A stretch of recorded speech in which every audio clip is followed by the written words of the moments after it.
Hello tout le monde, donc comme je vous ai dit, j'allais vous faire une vidéo. Donc ça va être une vidéo à plusieurs parties pour que je vous explique tout ce qui s'est passé exactement. Voilà, donc ça a été quand même un parcours qui a été assez compliqué, donc comme je disais, par la distance, mais surtout par les intempéries qui s'est passé. Moi en partant d'ici, donc le temps n'était pas trop, donc du coup au soleil, il était beaucoup plus nuageux, mais je pensais pas que ça allait se passer comme ça.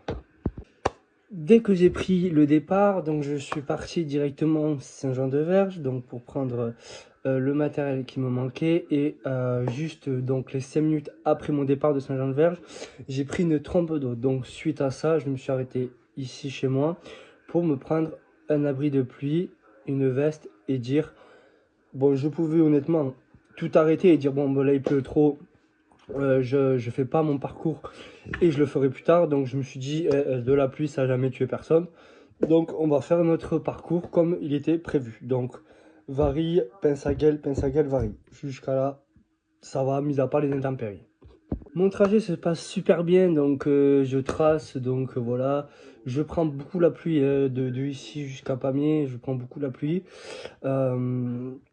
Donc arrivé à Saint-Jean-du-Falga, il pleut moins, donc j'enlève ma veste, parce que ben voilà, autant garder la veste pour plus tard, en sachant que je me suis dit il pleut pas, je voyais des éclaircies, je me suis dit bon ben ça va le faire pour le reste du trajet quoi. Donc j'enlève ma veste et tout parfait, machin, et je reprends la route.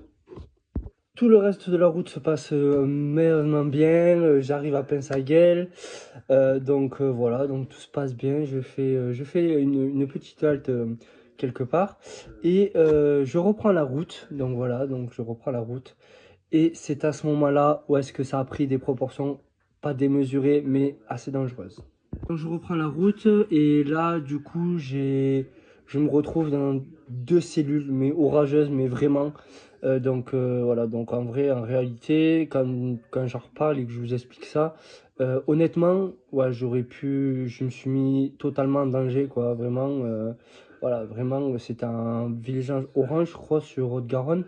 Donc voilà, donc j'ai pris de la pluie que ça ne pouvait plus, des éclairs, alors là, n'en parlons pas. Et ce qui s'est passé, c'est que tellement les cellules orageuses étaient puissantes, je me suis retrouvé que j'ai vu un avion, donc pas un gros avion de ligne, hein, attention, hein, un coucou, survoler en basse altitude. Mais quand je l'ai vu, c'est que je l'ai vu. Donc vraiment, j'ai vu les ailes avec la lumière et tout survoler, vraiment. Voilà, donc on voit les lignes de tension. Voilà, ça doit être à, allez, 100 ou 300 mètres au-dessus, voire un peu plus, voilà, des lignes de tension. Donc vraiment là, c'est là que je me suis dit que voilà, l'orage était vraiment puissant, quoi. Et donc mis à part ça, ben voilà, j'ai continué donc tout mon périple. Donc j'ai pris de la pluie, donc j'étais trempé à gogo. Voilà. Mais c'est vrai que sur cette expédition-là, c'était vraiment, vraiment dangereux. Parce que c'est vrai que les deux cellules de orageuses, elles m'ont suivi donc de Pinsaguel jusqu'après quand même Haute-Rive. Donc c'est vrai que donc après Haute-Rive, c'est vrai que ça s'est vachement calmé et je n'ai plus de pluie. Mais c'est vrai que ce parcours donc de Pinsaguel jusqu'à Haute-Rive, donc c'est vrai que ouais, j'aurais pu, ouais, je me suis vraiment mis à danger. Donc c'est pas voulu bien sûr, hein. Mais c'est vrai que je pensais pas que ces grosses cellules orageuses auraient été là. Mais c'est vrai que bon, j'ai pris vachement beaucoup de pluie, de vent, du vent qui m'a déporté. Donc voilà. Donc c'était quand même assez impressionnant, en sachant qu'on dit oui, donc les orages avec les pneus, ça craint rien, donc ça c'est faux. En vélo, on est super, super exposé, parce que les pneus de voiture et les pneus de vélo ne sont strictement pas les mêmes. Voilà, il faut savoir. Donc c'est une expérience que je retiendrai, et la prochaine fois, ben, malgré que voilà, il y avait des orages, ben, je ferai en sorte de regarder les cellules orageuses et si vraiment il y aurait eu des forts orages ou pas, en sachant que mon père m'avait dit qu'il risquait d'avoir des orages sur la région toulousaine, mais bon, je pensais pas autant, quoi.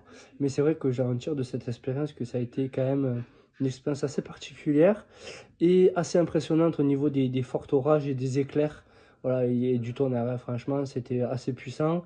voilà, la première partie, quand je suis parti de Piensaguel, c'est vrai que je me suis dit, bon, il faut que je me mette à l'abri parce que vraiment, tellement que ça pétait, voilà, on sentait les vibrations d'orage frapper clairement, quoi. Donc voilà, donc j'espère que cette petite explication vous aura plu. Je vous laisse avec mes stats et les différentes vidéos que j'ai pu faire. Donc, il n'y en a pas tellement, hein, honnêtement, avec la pluie qu'il a fait. Voilà. Et encore, je voulais remercier de tout le soutien que vous me donnez, les j'aime, les partages et tout. Et je vous partagerai encore tous mes parcours et mes expéditions que je ferai. Ciao, ciao.